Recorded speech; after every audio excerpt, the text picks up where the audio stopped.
ዘመነ ካሴ መቀሌ ነው ያለው። ሄኖክ አዲሱ የሚባለው ከወሎ የሄደው ልጅ እንትና መቀሌ ነው ያለው ሄኖክ አዲሱ። ብሩክ ስለሺ የሚባለው ከጎጃም ሄደው መቀሌ ነው ያለው። ተመለሱ ተብሎም እምቢ ብለዋል። የዲያስፖራ ታጋይ ነው ባይዘው ዘመነ። የዲያስፖራ ማለት እንግዲህ መቀሌን ዲያስፖራ አድርጊያት አይደለም የአስመራ ምንም ስለሚሄድ ማለት ነው። አንገቴ ቢቆረጥ ወደ ጎጃም አልመጣም ብሏል። አስረስና ያኛው ማን ነው ለማስታረቅ ጥረት አድርገው አልታረቁላቸውም። ዝናቡ ነው የሚባለው ስሙ፣ እውነተኛ ስሙ ሌላ ነው አሉ እኮ የዝናቡ።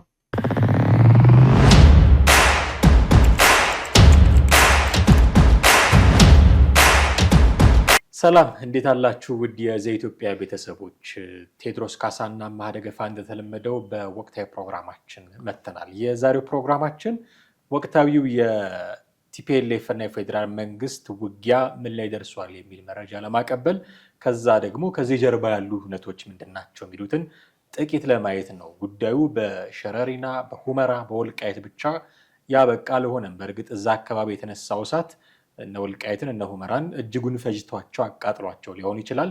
ግን ሙቀቱ ራያና አላማጣም ድረስ እየተሰማ ነው። እዛ ምን አዳዲስ ነገሮች አሉ የሚሉ ጉዳዮችን እናነሳለን። የፋኖ ከፍተኛ አመራር መቀሌ ነው ያለው የሚል መረጃም እንዲሁ ሰምተናል። ማን ነው? ለምንድን ነውስ መቀሌ የተገኘው የሚሉ ጉዳዮችን እንዲሁ አብረን እናነሳለን። የዛሬው ፕሮግራማችን ከሞላ ጎደል እዚህ ላይ የሚያተኮር ነው። ቴዎድሮስ ካሳና አምሃ ደገፋ ከእናንተ ጋር ቆይታ እናደርጋለን። ቻናላችንን ሰብስክራይብ እያደረጋችሁ የደወል ምልክቱን እየተጫናችሁ ቪዲዮአችንንም ደግሞ ሼር እና ላይክ እያደረጋችሁ እስከ ፕሮግራሙ ፍጻሜ ድረስ አብራችሁን ትቆዩ ዘንድ ጋብዘናችኋል። ከኛ ጋር ሆኑ። እንዴት አለ ቴዲ? እንዴት ነህ? ሰላም ነው? ሰላም ነው አለን። ሸረሪና ላይ ባለፈው አይ ቲንክ ቅዳሜ ነው ወይ አርብ ሌሊት ወይ ቅዳሜ ሌሊት እንደዚህ እንደውም ብዙ ሰዎች ተጀመረ ምናምን ብለው ሁሉ ሲጽፉ ነበረ። ጦርነቱ ተጀመረ፣ የመጨረሻው ደውል ተደወለ አይነት ነገር ውስጥ ገብተው ነበረ። ውጊያዎች እኔ ጦርነቱ ከተጀመረ ቆይቷል ነው የምለው። ምክንያቱም ጦርነት ሰፊ ሀሳብ፣ ውጊያው ነው የዛ ዕለት የተዋጉት እንጂ ጦርነት ውጊያ ብቻ አይደለም። ባትል ነው እሱ እና ኮሌክሽን ኦፍ ባትል እና ሌሎች ነገሮች ጦርነት ዋር ሊሆን ይችላል። እና ጦርነቱ ከተጀመረ ቆይቷል። በቃላት ይዋጋሉ እንደምታውቀው፣ ደብዳቤ ሲጻጻፉ፣ ክስ ሲመሰርቱ፣ ይሄ ሁሉ የጦርነቱ አካል ነው እና ጦርነቱ ከተጀመረ ቆይቷል። ውጊያው ግን በጣም ምንፈራው ውጊያ ዳሜጅ የሚያደርሰው እሱ ስለሆነ ውጊያው ግን የዛ ዕለት ተጀመረ ብለው የጻፉ አሉ። አይ ይሄ ካልተጀመረም ተራ ውጊያ ነው ብለው ያቃለሉም አሉ። የሆኑ ሆኖ ሸረሪና ላይ እንቅስቃሴ የውጊያ እንቅስቃሴ አይተናል። በርካታ ውድመትን መድረሱን አይተናል። አሁን ግን ያ ውጊያ ምን ደረጃ ላይ ነው ያለው የሚለውን ነገር ጥቂት ማየት ያስፈልጋል። መቼም አንድ ሁለቴ ተታኩሰው ዞር ብለዋል ተብሎ አይታመንም። ከባድ ጉዳት ስለደረሰ እና ምን ደረጃ ላይ ነው ያለው ማለት ይቻላል። በሁለቱም በኩል ከፍተኛ ዳሜጅ ደርሷል የሚሉ መረጃዎች እየወጡ ነው። ካልተሳሳትኩ መሳይ መኮንን በጽሁፍ ደረጃ የሚያወጡት ነገር ነበረ። ጦር ኃይሎች አካባቢ ጦር ኃይሎች ሆስፒታል ከዛ የመጡ ሕክምና ላይ እንዳሉ እና እንደውም ውስጥ ያሉት እንዲወጡ ምናምን የተደረገበት የታየ አለ። በሌላ በኩል በኢትዮጵያ መንግስት በኩል ኦልሬዲ በነገራችን ላይ ስለ ጦርነቱ መጀመር ስለ ውጊያው መጀመር ምንም ከመንግስት ኦፊሻል መግለጫ እንደውም ትላንትና የመንግስት ኮሚኒኬሽን መግለጫ የሚል አየውና ስለ ጦርነቱ ሊሆን ይችላል ብዬ ስከፍተው ስለ 805 ሚሊዮን ችግኝ ስለመተከሉ ነው በአብዛኛው እንትን ያለው እና በመንግስት በኩል በቃ ዝም ጭጭን የተባለው። ህወሓት ግን በፍጥነት ነው መግለጫዎች ያወጣው። 3-4 መግለጫዎች ወዲያው አከታትሎ ነው ያወጣው እና እንደውም ይሄ የሚጠቁመው ህወሓት የደረሰበት ምት ከባድ መሆኑን ነው የሚያሳየው። ዓለም አቀፉ ማህበረሰብ ድረሱልኝ አይነት ጥሪ፣ አሁን ጌታቸው ረዳ እንደዛ ነው የተረዳው።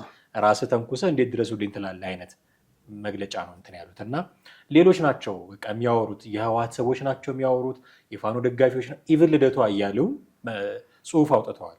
አሁን የተጀመረው ነገር ከዚህ በኋላ የማያባራ አገር የሚያተራምስ ምናምን ነው ብለው ጽሁፍ ሁሉ እስካወጡ ድረስ ጀዋር መሐመድ ምናምን ሌሎች አካላት ናቸው ሀሳብ የሰጡበት። መንግስት እስካሁን ድረስ በይፋ የተናገረው ነገር የለም። ግን አንዳንድ ሚኒስቴሮች ግን በግል የፌስቡክ ገጻቸው ላይ የተናገሩ የገለጹ ያሉት አለ። ለምሳሌ ጌታቸው ረዳ ላይ ብትገባ እንደዛ አለ። ዶክተር አብርሃም በላይ ጋር ብትገባ እንደዛ እንደዚህ ሌሎችም አንዱ ባክግራውንዳቸው ከትግራይና ከቲፒኤልኤፍ የሆኑ ሰዎች ያለው ነገር ደግሞ ጌታቸው ረዳ ለሰራዊቱ ሁሉ ነው ጥሪ ያቀረቡት። ለወንጀለኛ ቡድን ብላችሁ ራሳችሁን አትሰዉ አይነት ጥሪ ነው ያቀረቡት። በዛ ደረጃ ነው። በመንግስት ደረጃ ግን ምንም መግለጫ አልነበረም። እንደውም የሚገርመው ታስታውስ እንደሆነ ጠቅላይ ሚኒስትሩ ከአማራ ማስ ሚዲያ ኮርፖሬሽን ጋር አሚኮ ጋር ቆይታ ነበራቸው ተብሎ ከ2 ቀን ከ3 ቀን በፊት ትውውቅ ተደረገና አርብ ምሽት የመጀመሪያው ክፍል ተላለፈ። አርብ ምሽት የመጀመሪያው ክፍል ተላልፎ ሌሊቱን ጦርነቱ ውጊያው ተጀመረ። ጠዋት ሁላችንም ማልዳ ላይ ስንነቃ ውጊያው መጀመሩን ሰማን።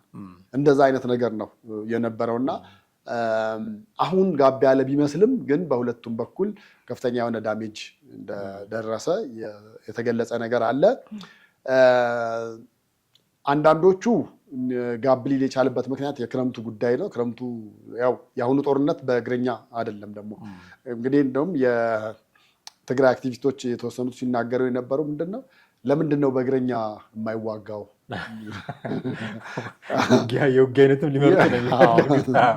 ለምንድን አይ እንደዛ የሚባል እኮ የለም አይደል? ውጊያ በቃ በሰማይም በምድርም ነው የሚዋጋው። አዎ እንዴ እሱን ተመልከት። ለምሳሌ አሜሪካ ከኢራን ጋር የትንደት ሆና ይዋጋሉ አይደለ? ግን እግረኛ ተሸክማት እግረኛ የለም። በኋላ ነው አሁን እግረኛ ጦር የሚመጣው። በአየር አዳክመህ ምናምን ከተማውን ስትቆጣጠር እና ስርዓት እያሰፈንክ መሄድ ስትፈልግ ያኔ ነው እግረኛ ነው። እና በእነሱ በኩል ወንድ ከሆነ በእግረኛ አይመጣም ነበር ወይ ምናምን የሚል ነገር እኛ ያለን የነፍስ ወከፍ መሳሪያ ነው። በሱ ግጠም አይነት የቦክስ ውድድር አስመሰል በኪሎ እንደዛ ነው የመሰለው። እና ያን አይነት ነገር አነሱ። ግን አሁን ክረምቱ ደግሞ ትንሽ ይሁን 2 ቀን ጦርነቱ ጋር እንዲል ምክንያት ሆኗል። ለምን የድሮን ተኩስ ስላለ ድሮኖቹ ደግሞ እንግዲህ ከፍ ብለው መብረር የማይችሉበት ሁኔታ ስላለ እኔ ግን እሱ ላይ ጥያቄ ያለኝ እውነት ለመናገር ድሮን በክረምት አይወጋንም የሚል ግምገማ ካላቸው እኔ ተሸውደዋል ነው የምለው። ምክንያቱም ድሮን ጄት አይደለም፣ አውሮፕላን አይደለም ያን ያህል ለእንቅስቃሴ የሚቸገር። ምክንያቱም ሰው እያየ እንትን ምናምን አይደለም የሚነዳው። ኮንትሮል ሩም ቁጭ ብለህ የምታዘው ነገር ነው። ዜን ይህን ያህል ኪሎ ሜትር ሄዷል ካለ በኋላ ዝቅ ልታደርገው ከፍ ልታደርገው ትችላለህ። ካሜራ ነው፣ ፎከስ ልታስተካከል ይችላል፣ ሊያቀርብልህ ይችላል፣ ሊያረቅልህ ይችላል። በጨለማም እኮ ይዋጋል። እና በክረምት ድሮን አይሰራም የሚል ብዙ ጊዜ በክረምት መንግስትን እንጥላለን የሚል ፉከራዎች እንሰማለን። ከዛ ተነስተው ከሆነ እኔ ግምገማቸው ተሳስቷል ብዬ ነው የምልህ። እንትን ነው 2 እሳቤዎች አሉ። አንደኛው እሳቤ ክረምት ላይ በተለይ አሁን እነዚህ እግረኛ የሆኑት አርሚዎች ምንድን ነው የሚያስቡት? ወንዙም ተራራውንም ሁሉም ነገር የኛ ነው እናውቀዋለን ነው። ጭቃው ምኑም ያደግንበት ነው። ስለዚህ በዛ ጊዜ ለመደበቅ ምን ለማለትም በምንችልበት ሁኔታ ጦርነቱን ልናስኬድ እንችላለን ነው። ድሮን ደግሞ አሁን አማራ ክልል ያለው ነገር ላይ ምን አለ መሰለህ? ለምሳሌ በጣም በሚገርም ሁኔታ አንዳንዴ አንዱ ተራራና አንደኛው ተራራ መሀል የሚመጣው ጉም ተራራዎቹ የተያያዙ ነው የሚያስመስለው። በዛ መሀል በጣም በ6 ሜትር በ7 ሜትር ርቀት እንኳን መኪና ስታሽከረክር በጣም እየተጠነቀቅ መሆን አለበት። ለምን ጉሙ የሆነ ቦታ ላይ መጥቶ ክምር ብሎ እንደገና ተመልሶ የሚጠፋበት ነገር አለና ለድሮን ውጊያ ምንም አጠያየቅም ከበድ የሚልበት ነገር አለ። ለምን ተራራዎቹን በሙሉ ሊገጥም ስለሚችል ማለት ነው። ከዛ ከተራራው ጋር ድሮኗ ልትጋጭ ትችላለች። እንደገና ድካም ነው የሚሆነው ማለት አሁን አንድ የከፋ አንድ የዝቅ ምናምን አይነት ነገር ስታደርግ በእርግጥ ስዊትሩም ቁጭ ብለህ ነው ሊሆን የሚችለው። ግን ያ ላዩ ላይ ያለው ካሜራም አጥርቶ ሊያሳየ የሚችለው ምን ያህል ፐርሰንቱን ነው ትክክለኛውን እውነተኛውን ነው የሚለው። 24 ሰዓትስ ሙሉ እንደው ደመና ሰፍኖ ይቆያል ወይ? 24 ሰዓት ላይሆን ይችላል። ግን ገለጥ ሲል ያው ጦርነቱን ታካሄድና ከዛ በኋላ ደግሞ መልሰ ደግሞ ዝናቡ ሲዘንብ ደግሞ ታቆማለህ። ግን ዞሮ ምንድን ነው የሚሆንብህ? የመጣ መለስ አይነት ጦርነት ነው የሚሆነው። እንደዛ የመሆኑ ጉዳይ ነው እንጂ አሁን በዚህ በምዕራብ ትግራይ በኩል የተፈጠረው ጦርነት እውነት ለመናገር የህወሓትም የመጨረሻ ይሆናል የሚል ድምዳሜ ነበረበት ነበር የሚሆነው። ግን ደግሞ በአንድ በኩል አሁን መንግስትም መግለጫ ያላወጣውን የሳስበው አሁን ታውቃለህ፣ ለባንኮች ብር እየተላከ ነው። ነዳጅ በተወሰነ መንገድ መጠኑም ተቀንሶ ቢሆን እየሄደ ነው። መድኃኒትም እየሄደ ነው። አውሮፕላኑ እንደውም የሚገርመው መቀሌ በጣም ምልልሱ ከፍተኛ ነበር። መቀሌ ብቻ ሳይሆን ሌሎች ከተሞችም አለ። 1-3 ከተሞች አለ ትግራይ ውስጥ። እንደውም በፊት ከነበሩት ትንንሽ አውሮፕላኖች መጠናቸው ከፍ ያለ አውሮፕላን ይመላለሳል። አሁን ዓለም አቀፉ ማህበረሰብም በዚህ ጉዳይ ላይ ግራ ተጋብቷል። በቃ ዝም ብሏል። አስበው፣ ጥይት እየተታኮሱ እኮ ነው አይደለ? ከፌዴራል መንግስት ጋር እየተታኮሱ ነው ያሉት። ግን አሁንም የኢትዮጵያ አየር መንገድ ከቦሌ አውሮፕላን ተነስቶ ትግራይ ውስጥ እየገባ እያረፈ ነው ያለውና ምን አይነት ጦርነት ነው ብለህ አንደኛ እንድታስብ ምክንያት ይሆናል። ሁለተኛ ግን እንግዲህ እነሱ በዛ በኩል ጦርነቱ የተጀመረበት የተለያዩ ሚንሶች የሚነሱ ሪዝኖች አሉ። በነዛ መንገድ ስታየው ነው እንጂ ከዛ ባሻገር ግን ከትግራይ ጋር ያሉት ግንኙነቶች ለምሳሌ ኔትወርክ አልተቋረጠም። ባለፈው ጦርነት ላይ ሙሉ ለሙሉ ተቋርጦ ነበረ። ሌሎችም እንቅስቃሴዎች አሉ። የተለመዱት እንቅስቃሴዎች መጠናቸው ከበፊቱ አልቀነሰም ስለ ልክ ጦርነቱ ሊጀመር አካባቢ የመቀነስ አዝማሚያ ታይቶ ነበር። በዛ ልክ ነው አሁንም ያለው እንጂ ይሄ የሸረሪናው ጦርነት ስለተከፈተ ከሱ ጋር ተያይዞ የተቀነሰ የተቋረጠ ምንም ነገር የለም።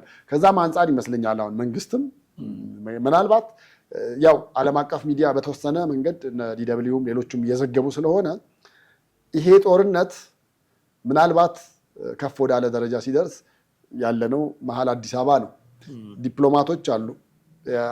እንግዲህ የዓለም አቀፍ መቀመጫ ነች ነው ብለን የምንለው ጆሯቸው ይሰማል እያንዳንዱን። አይደለም ትግራይ ውስጥ ያለውን ቀርቶ እዚህ ሱሉልታ የሚታገተውንም ይሰማሉ።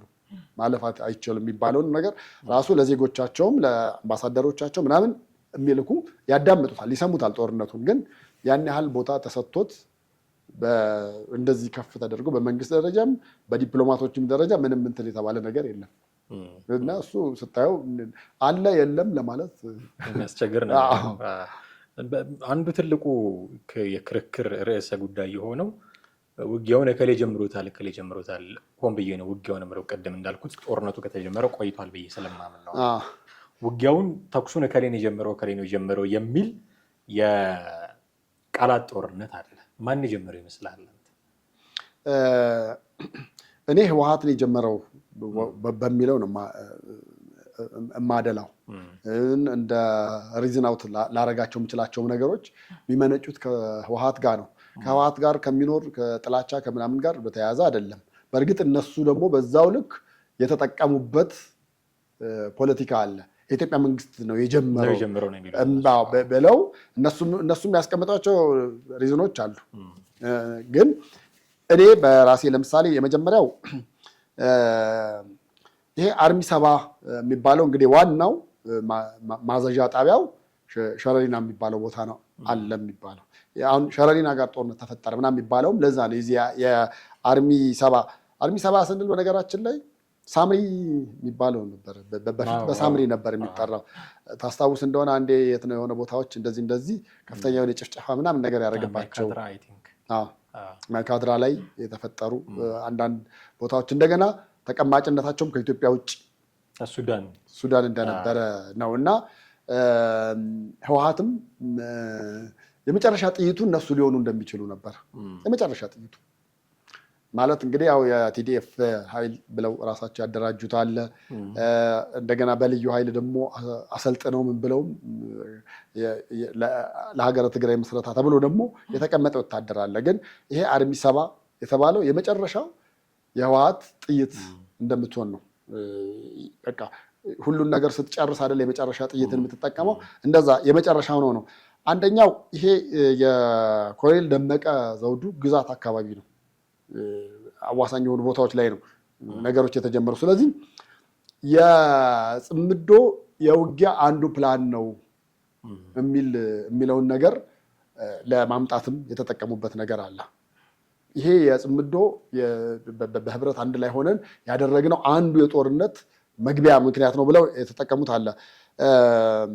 ሌላው ለመሬቴ ብሎ እንዲዋጋ ለምንድን ነው አሁን ነገር ተናግረናል። ከሶስቱ አንደኛው የህልውና ጉዳያችን ነው ምናምን ነገር ይላሉ። ሁለተኛ የመሬት ጉዳይ ነው።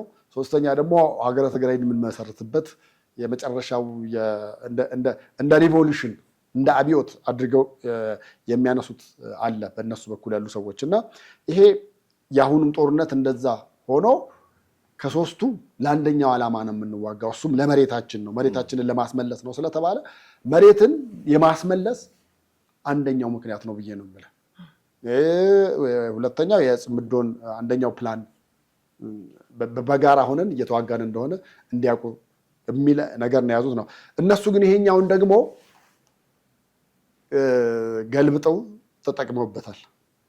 ገልብጠው የተጠቀሙበት በምን አይነት መንገድ ነው ታስታውስ እንደሆነ ጠቅላይ ሚኒስትሩ የቀረቡት አማራ ሚዲያ ላይ ነው እና አማራ ሚዲያ ላይ የቀረቡት ይህን ጦርነት እንደሚካሄድ ለማወቅ እና ደግሞ ቃለ ምልልሱን ካያቸው አብዛኞቹ ንግግሮች ያተኩሩ የነበሩት በትግራይና በአማራና በኦሮሚያ በቲፒኤልኤፍ እና በኦሮማራም ጥምረት እንደዚህ አይነት በቃ ዳቲዚትሶ የኦሮማራን ጥምረት ማምጣት ይፈልጋሉ ጠቅላይ ሚኒስትሩ። የኦሮማራን ጥምረት ማምጣት ስለሚፈልጉ ለዛ ነው እዚህ ጋር አብዛኛው ቃለ ምልልሳቸው በኦሮማራ ግንኙነት ላይ እንደውም እነሱ ምንድን ያሉት አዳዲስ ጎበና ዳጬዎችን ለመፍጠር የተደረገ ቃለ ምልልስ ነው ብለው ነው ያሰቡት። ጀዋር የጎበና ነገር ባይዋጥለትም የጎበና ነገር እንዴት ላይዋጥለት ይችላል? አሁን እኮ ጎበና እንግዲህ ያው አሁን እኮ የሚኒሊክን ኃጢአት ለማብዛት የመጣ ነገር ካልሆነ በስተቀር በወቅቱ ጦርነቱ ሲካሄድ እዛ አካባቢ የዘመተው ጎበና ዳጬ ነው። ጡት ቆረጠም ከተባለ ራሱ የጎበና ዳጬ ነው። የራሱን የወገኑን ቆረጠ ብለህ እንደው ብታወራው እንኳን ብታነሳው እንኳን ታሪክ ቢያነሳው ነው የምልህ። ግን እንግዲህ እዛ አኖሌን የመሰለ ሐውልት ደግሞ አስቀምጠዋል አይደለ? ያው እዛ ቦታ ደግሞ ጎበና የዘመተበት ቦታ ነው። ስለዚህ ማንን ጎዳ ብለህ ነው ልትል የምትችለው? አሁን ጀዋርም በሌላ ጉዳይ በምንም ቢያነሳው የጎበና ጉዳይ ባይዋጥለትም እውነታው ግን የታሪክ ተመራማሪዎች ደግሞ ያነሱትም እኔ ነፍሳቸውን ይማርና በህይወት እያሉ ነጋሶ ጊዳዳንም ቃለ ምልልስ አድርገናል ስንል ይሄ ነገሩን ነገር ይሄን ነው። ምንም አሁን ደግሞ በህይወት ያሉም አሉ እነ መረራ ጉዲና ብትጠይቃቸው ሊነግሩ የሚችሉ ነገር ይሄንኑና ይሄንኑ ነው። በቃ ነገር ሌላ ነገር ሊያነሱት አይችሉም። እና ምን ልልህ ነው ዞሮ ዞሮ አዳዲስ ጎበና ዳጮችን ለመፍጠርና የኦሮማራን ጥምረት ለማምጣት ብለው ያደረጉት ቃለ ምልልስ ነው። ያን ቃለ ምልልሱን ደግሞ የበለጠ እንዲያጠናክርላቸው ምን ተደረገ? ጦርነቱ ብልጽግና ጀመረው ብለው ሪዝን አውት ያደርጋሉ። እኔ ግን እንደ መጀመሪያው እምነቴና እንደ መጀመሪያው እሳቤ ከህወሓት የተነሳ ትንኮሳ ነው ብዬ ነው የማምነው። ምክንያቱም በፉከራም በምንም አንተ እንዳልከው ጦርነቱ ከተጀመረ ቆይቷል። አሁን ቃታ የመሳብ ነገር ነው። እኔ ደግሞ ከዛ የበለጠ ደግሞ መች ሰላም ነበረና ወይ ደግሞ ጦርነቱ ተጀመረ ሲባል መቼ ተቋርጦ ነበር ምናምን ሌላ ቦታ ጦርነት የሌለ ነው ይመስለው። በቃ ተጀመረ ምናምን ሲባል አማራ ክልል ሰላም የሆነ እዛ ወለጋ አካባቢ ሰላም የሆነ ነው የሚመስለው እና ትንሽ የሚያስተዛዝብ ነው እሱ። ማንም ጀመረው ማንም እዛ አካባቢ በርካታ ዳሜጅ ያደረሰ ውጊያ ነበረ። ግን አሁን ደግሞ የዚህ የውጊያው ነገር ራያና አላማጣ አካባቢ ትኩሳቶች ፈጥሯል እና አንዳንድ ወታደራዊ እንቅስቃሴዎችም እየታዩ ነው እየተባሉ እዛ አካባቢ ያሉ እንቅስቃሴዎች ምንድን ናቸው? ራያ እንግዲህ አሁን እኔ ህወሓት አንዳንዴ ምኑ ይገርምሃል መሰለህ፣ ለምሳሌ የፈለጋቸው መሬቶች አሉ፣ ግን ከዛ ባሻገር ደግሞ አጎራባች የሆኑትን እነ ራያ አላማጣን ምናምን ደግሞ የኔ ግዛት ናቸው ብሎ አንድም ቀን ሲያነሳ ሰምተህ አታውቅም። አንድም ቀን የኔ ግዛት ናቸው። ያውም አስበው ትግርኛ ተናጋሪዎች ናቸው እኮ እዛ አካባቢ ያለው አብላጫው ትግርኛ ተናጋሪ ነው። አማርኛም ላይ ጎበዙ ናቸው ራያዎች በነገራችን ላይ። ግን እንደዛም ሆኖ አንድም ቀን ግን ህወሓት ራያ የኔ ነው ብሎ ሲል ሰምተህ አታውቅም። ግን አዋሳኝ ነው፣ አጎራባች ነው። ሊወድቅ አካባቢ ግን ምን አይነት ነገሮች ነበሩ? ከዛ 3-4 ዓመት በፊት አካባቢውን እንዳለ ሙሉ መረጃዎቹ በትግርኛ እንዲጻፉ አድርጎ ነበር። አማርኛዎቹን በሙሉ አስነስቶ ነበር። ያ ማለት ምን ማለት ነው? ወደ ትግራይ ግዛት ቀስቀስ እያልክ እንድትላመደው ነው። ለምን? ትግርኛ ተናጋሪ ስለሆኑ ትግርኛ ማንበብ አያቅታቸውም።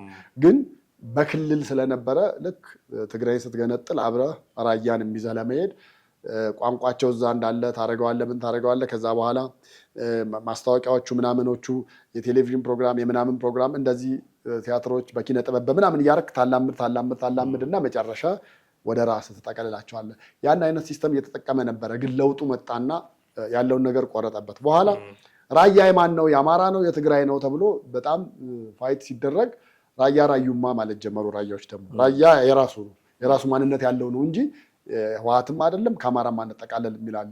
ነገር ግን አሁን ሁለተኛው በዛ አካባቢ ላይ በፊት በነበረው የሰሜኑ ጦርነት በጣም ከፍተኛ የጦርነት አውድማ ሆኖ ነበር እዛ አካባቢ።